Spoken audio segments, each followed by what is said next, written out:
Okay, so IT is like, okay. Actually, this isn't even supposed to be something that I'm legit doing, because I was actually going to post a video that was related to quote unquote celebrating the fact that somehow 20 people are subscribed to me, which is a little amazing. But aside from the point here, that will be for that video whenever it is it comes out. Most likely the next video that I do. But today, while I was about to do that, because I finally got a little bit of energy to do it, freaking Nintendo decided to care about Zelda a little bit. They cared about Zelda for like 20 seconds. And I was like, okay, we have something. For some reason, I just kind of felt like talking about it. Only because now that we have like an official release date, that most likely, and I'm not even going to say anything because I'm afraid that I might jinx it, most likely there's not really going to be like many substantial things that we get like all up until the release date gets closer. That most likely they're not going to be giving us any more tidbits, because there's not really a point to doing that when there's a release date, when instead they could just halt all of that until like a month or so before the game's supposed to come out. So instead, I figure now is a better time than any to talk about some of the stuff that they were showing in the teasers. And as I said literally in my other Zelda theory video, it's just facts that I really don't do any kind of research outside of me just watching the video 1,000,003 times. I mean, outside of like small stuff like if people hear talking and it's backwards, or there is Hylian or Gerudo text on the wall or something like that. But other than that, I legitimately really don't look into very much of anything when it comes to this stuff, because it's just kind of too much work, and most of this stuff is kind of just, at least in my opinion, based around what people actually want to see and not exactly taking it for what it is and actually trying to figure out, okay, this is what we're going to be doing. Now, I'm high-key about to be a gigantic hypocrite, is because I'm about to say everything that I would want to actually say for this game, but that's not the point here. Anyways, what I specifically wanted to bring up, at least with these trailers, because I'm not a person who likes to go off of speculation, and this is the reason why I usually really don't come out with these speculation kind of things, that I don't really like to talk about stuff unless like I have the game with me and I can play it, and there's a substantial amount of stuff that I could actually find in the game that would support a particular theory that I just so happen to believe in. But this stuff where you're just like speculating about stuff that you have no idea what it actually might mean or what it actually will mean for the game, that's really not my style. But this is an exception, just simply because of some of the stuff that we were shown, including those cave art that we keep seeing, that a lot of that stuff really seems like that they're trying to hammer home the point that in Breath of the Wild and Tears of the Kingdom, which I think is a kind of ridiculous title, and the point that it seems that they're attempting to hammer home has to do with them trying to bring emphasis to the fact that whatever it is that we're seeing on the cave art seems to actually portray what's physically going on in the game, what will go on, what might go on, what might have gone on, something like that. That this isn't just random, like, you know, tellings of something happening. This seems to actually be stuff that has happened, or at the very least will happen, and that we are either playing the cave art, like in the case of Age of Calamity, or we are about to see the result of what the cave art was showing us, like in Breath of the Wild. So, what I wanted to say is that everything that I'm going to be saying here is completely, and I mean 100%, based off of just what I think. It's not based on anything that I actually analyzed in the video. It's just stuff that I saw and stuff that I can speculate about, because I would like to give different scenarios for what might possibly happen instead of just taking it in its most basic form. So essentially, I'm just saying that pretty much everything in here is not going to be like, oh, I saw this and I know for a fact that this means insert whatever. No, I'm just saying this stuff based off of speculation and what it is that I think could possibly happen if there's a chance that they go down this road. The very first thing that I wanted to bring up was obviously something that I have a very strong not affinity for, because I don't know if that's the right word or not. Something that I have a really strong feeling towards, which is what I said in my previous video dealing with why can't we ever have Ganondorf as a kind of a anti-hero ally in any of the games. Kind of the same way that they have it in most anime, where they have a rival character that is working with the main character to some degree, but they're still the main character's rival. It kind of bugs me that we never get to see Ganondorf like that, because essentially the games are more or less carbon copies of each other for that very reason. So what I was thinking of has to do with a lot of the stuff that we see going on with Ganondorf. We see him dehydrated, because yes, I am in the dehydrated and rehydrated Ganondorf camp. I would love it if that happened, but we see Ganondorf dehydrated. We see him having some kind of seal on him. We see that he just awakens, but we don't exactly know what he does or why he's doing it, or even if he actually has an ultimate end goal. That he doesn't exactly seem to have one, since in Breath of the Wild, he didn't really have a goal. He was just a mindless monster running around wreaking havoc. And then now, since in Age of Calamity, we know that it technically wasn't even him who was doing that in the first place. It's like, we don't even know if Ganondorf actually has like an ultimate goal that he's trying to actually get to. So I try to look at Tears of the Kingdom in this very specific manner, where I'm viewing it as Ganondorf really isn't trying to come back and do anything. He just so happens to be in an unfortunate predicament where he's forced to do something because other people are waking him up and other people are trying to resurrect him and whatever. And so he just wakes up not knowing what's going on and just wreaks havoc regardless, but not exactly with a goal in mind. So when I was thinking that, and when I was discussing this with my brother, one of the things that happened that my brother reminded me of,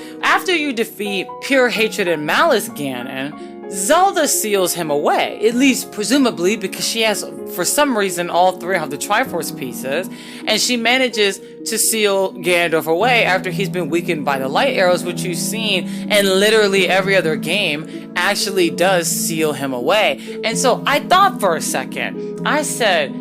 that is true, that Zelda does seal him away. She uses her sealing magic in order to seal him away. So when I remembered that, I just thought that it was so strange that Ganondorf got sealed away in Breath of the Wild, but then in Tears of the Kingdom, we see that he has another seal on him that presumably isn't the one that Zelda put on him. It's not the Master Sword, it's some weird hand thing. So I started thinking, and I said, what if I'm using this term correctly, because I don't know if I am, but what if this is all just a red herring? What if this is all just smoke and mirrors? And in reality, the thing that we were fighting in Breath of the Wild and in Age of Calamity, what if that wasn't Ganondorf? What if it was just somebody pretending to be him? And what I mean by that in particular,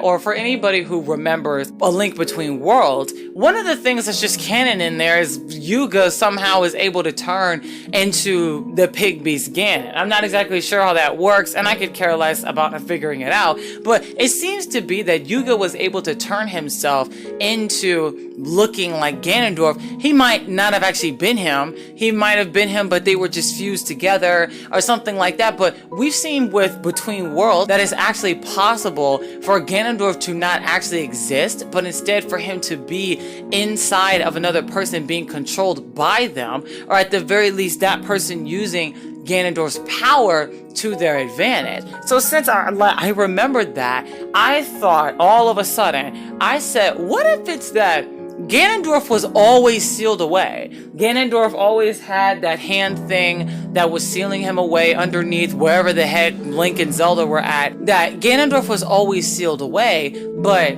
somehow what winds up happening is somebody, presumably somebody like Astor, comes in and they decide, I'm going to use Ganondorf, that I'm trying to, cause havoc because I'm under him and I feel he needs to do whatever, blah, blah, blah. And the third, that what if this person didn't realize that they weren't actually being controlled by Ganondorf, but instead they were being controlled by somebody pretending to be him, or at the very least somebody using his influence to their advantage? Another reason that I choose to think this, or not exactly choose to think this, but another reason that this could be a possibility has to do with the way that the calamity works, or malice, whatever you want to call it. That the way that the calamity acts in the game is it's legitimately unlike anything that we've seen in the franchise that I know of. That regardless of the fact that I haven't played about 5 games in the series, every other game seems to follow the logic that Ganondorf doesn't exactly use magic that can stick to the ground or something, that he doesn't have stuff that comes off of him in like a goop kind of fashion. And so when I was first playing Breath of the Wild, I thought that it was very strange that Ganondorf had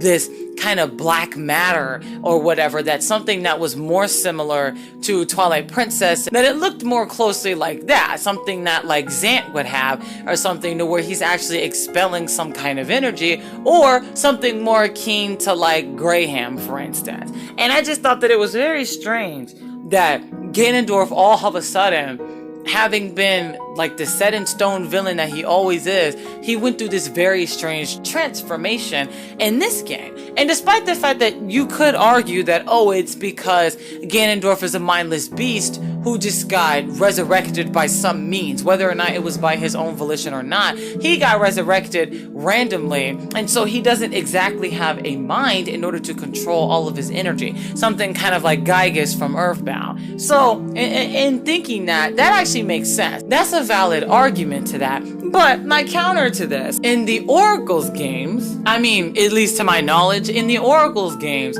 when you use the secrets and you go through the other game and you go through the linked version of the other game, one thing that happens at the very end, I mean, spoilers if you haven't played this almost 20-year-old game, one thing that happens at the very end is that Twin Rova is able to resurrect Ganondorf, and he's a mindless monster. And when I was going through it, I was so stressed out, and I was legitimately concerned that I was gonna have to go through the final boss of the games perfectly so that I would be able to have my potions and so that Ganondorf wouldn't kill me. But he literally got folded within a matter of a couple of hits, that he was actually extraordinarily weak, most likely because he was just a mindless monster that got resurrected not of his own will. So when I was thinking that, I said it's not too far off that Ganondorf has been resurrected, and not because he actually wanted to come back, but just simply because people around him want him to come back.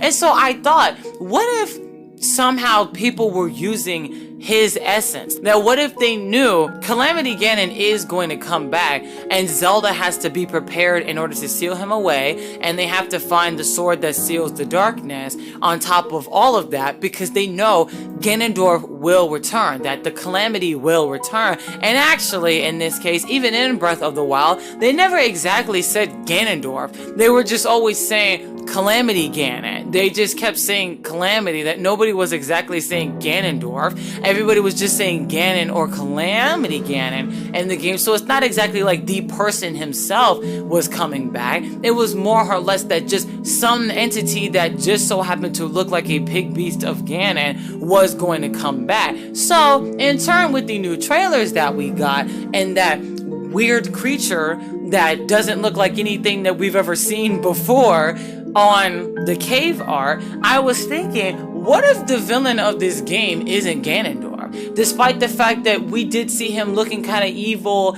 in the first trailer, he seems to be evil because Ganondorf always is, but I'm like, he doesn't exactly look like that he was trying to cause any harm to Link or Zelda. He kind of just woke up, stood up, did some kind of Jesus pose, and then he just kind of faded away, and then Hyrule Castle was being lifted. But we don't exactly know, did Ganondorf lift the castle? When Zelda fell down the hole, was that because Ganondorf, like, you know, knocked her down there? Or was it because he forced her down there, or he trapped her down there, or whatever? That we have literally no idea what exactly it is that Ganondorf may or may not be doing in this game. And then on top of all of that, since it doesn't exactly seem like he has an ultimate end goal, it's very strange to assume that we know exactly what he's going to be doing, and then seeing this other creature that's around here. It could be said that that creature is good, but it also could be said that that creature is bad because we have no idea what this thing is.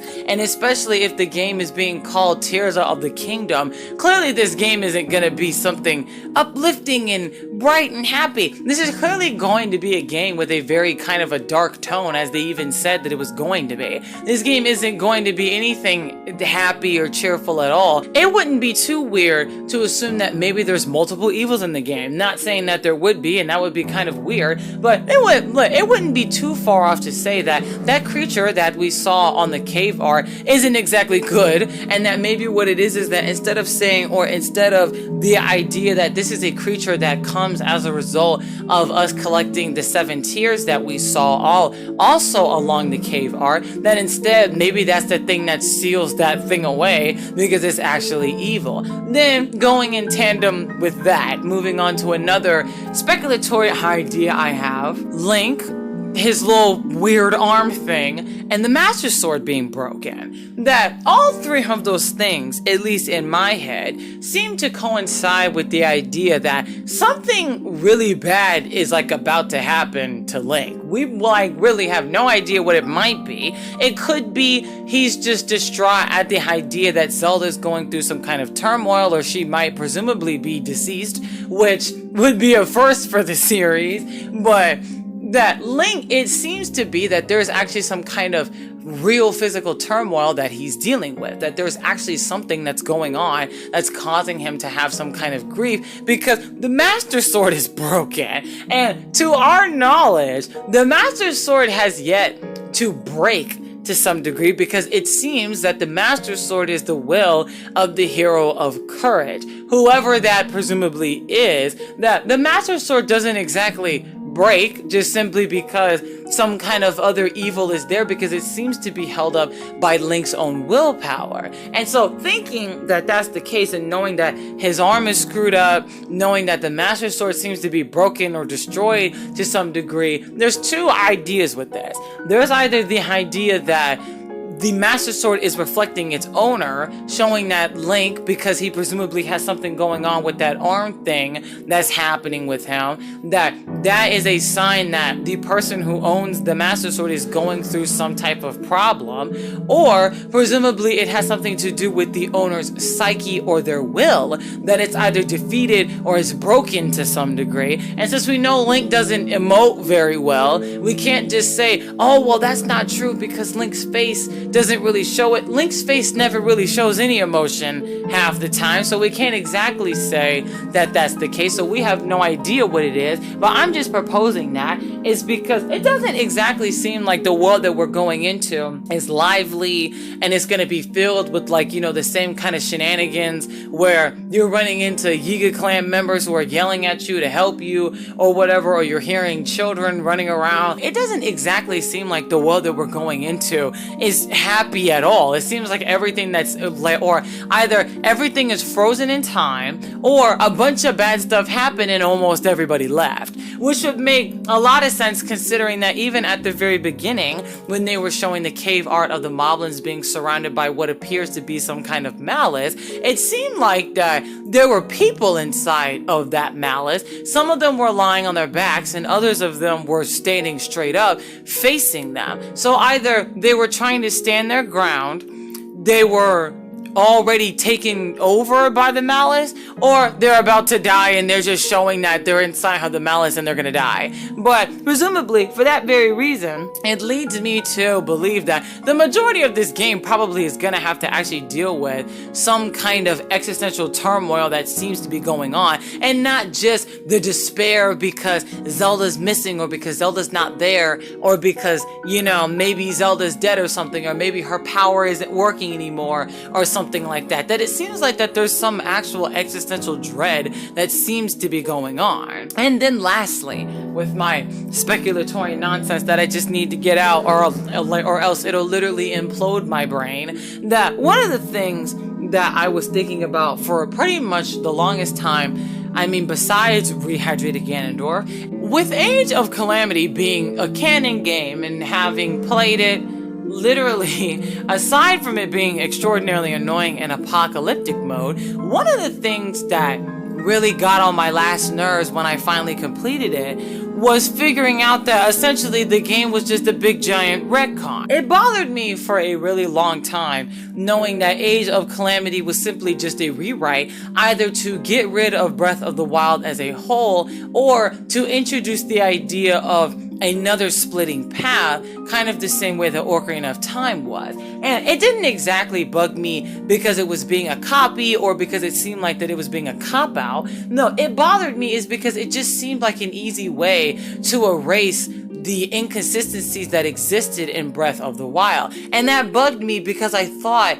that if Breath of the Wild is the new direction that we're going to be going towards, then why don't you just set this stuff in stone? What does it matter that this stuff isn't fully accurate to the prior franchises? What does that matter? And so the more that I thought about it, I started to get on the trend of thinking, does Age of Calamity actually make a split in the timeline? Or is it that what we're doing is that we created an alternate universe, and so now what's happening is Tears of the Kingdom is the end result of Age of Calamity? And so obviously I can't confirm or deconfirm this, is because we have yet to see if the champions or the champions' descendants are going to be in this game. Because if the champions are in this game, then there's a chance that it is following off of Age of Calamity and the fact that no one's dead and they were actually able to defeat Nazgûl, because it wasn't Ganondorf, but they were able to actually defeat him, albeit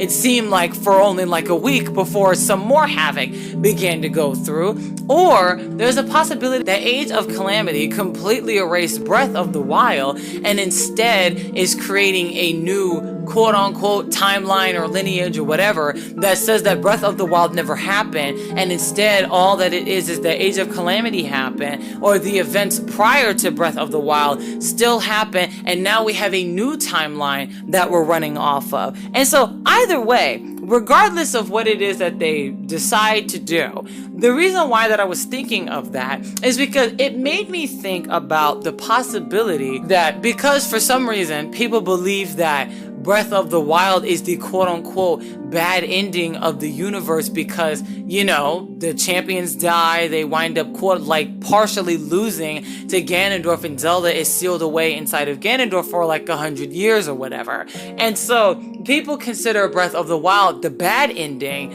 of the alternatives that can happen. But the more I thought about it, the more that I just couldn't shake the feeling that, no, if anything, Breath of the Wild is probably the better ending, because the alternative is we go through Age of Calamity, we get the good ending temporarily, then Tears of the Kingdom happens, and Zelda falls down a hole and dies or something. And so that's not exactly better, because now Zelda is put in mortal danger, and whatever it is that might happen to her will happen to her, because we saw that she's falling down this hole, and that presumably she doesn't exactly seem to be anywhere else in the game, so she's not going to be like a partner of ours that we know of. She's not going to be like just in the world and maybe we could talk to her or whatever. It literally seems like that this entire place is completely devoid of people, or at the very least there's very minimal places where people actually exist at, in comparison to Breath of the Wild, where there were plenty of places where people were at. There were whole towns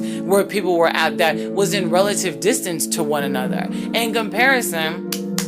Tears of the Kingdom seems to have nothing practically in between it, despite the fact that in the trailer I did see that when Link was flying on that weird paraglider thing, that below him, it seems like the original world that Breath of the Wild had is still there, and that the only difference is that some platforms or these new things that are hanging in the sky seem to exist there. So again, that poses the idea that some more mortal danger wound up happening as a result, which is most likely causing the people of Hyrule to go through more grief. They're having to put up with the fact that there might not be a solution to this, and then there's the gigantic possibility that whatever that being is that's on the cave wall is worse than Ganondorf. It just begs the question about whether or not Tears of the Kingdom is a result of Age of Calamity, or is Age of Calamity just its own instance, but it's just showing us that there's the possibility that an alternative set of events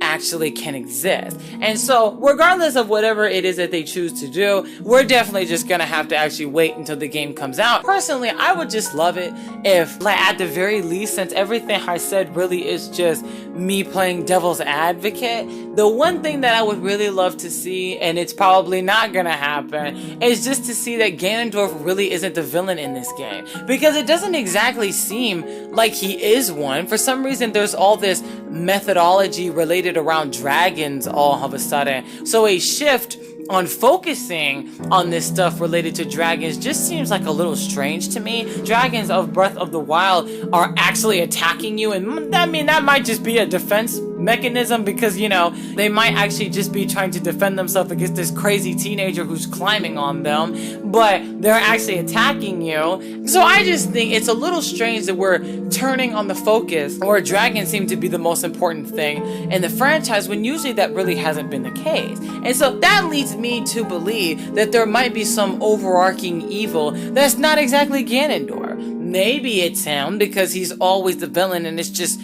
you know, easy to say, well, Ganondorf's in the game, so he's just magically gonna be evil. But I'm like, what if there's the possibility that all this time, Breath of the Wild has been a complete red herring, the Calamity has been a red herring, and that it's all just been smoke and mirrors in order to hide the fact that there's a bigger, worse evil out there who's trying to do whatever it is that they're doing, and they're just using Ganondorf as a mask so that Zelda and all of them will go after Ganondorf and ignore what they're doing. What if, like, say for instance, Ganondorf wakes up, he sees that this green hand thing is evil, or he knows that this green hand thing is evil, it gets absorbed into Link, and so then he's trying to protect Zelda, even though I'm not exactly saying that, oh, he cares about her and X, Y, Z and a third, but he's trying to prevent whatever this thing is from getting all three of the Triforce pieces, knowing that most likely it's going into Link, and there's a possibility that it might get his Triforce.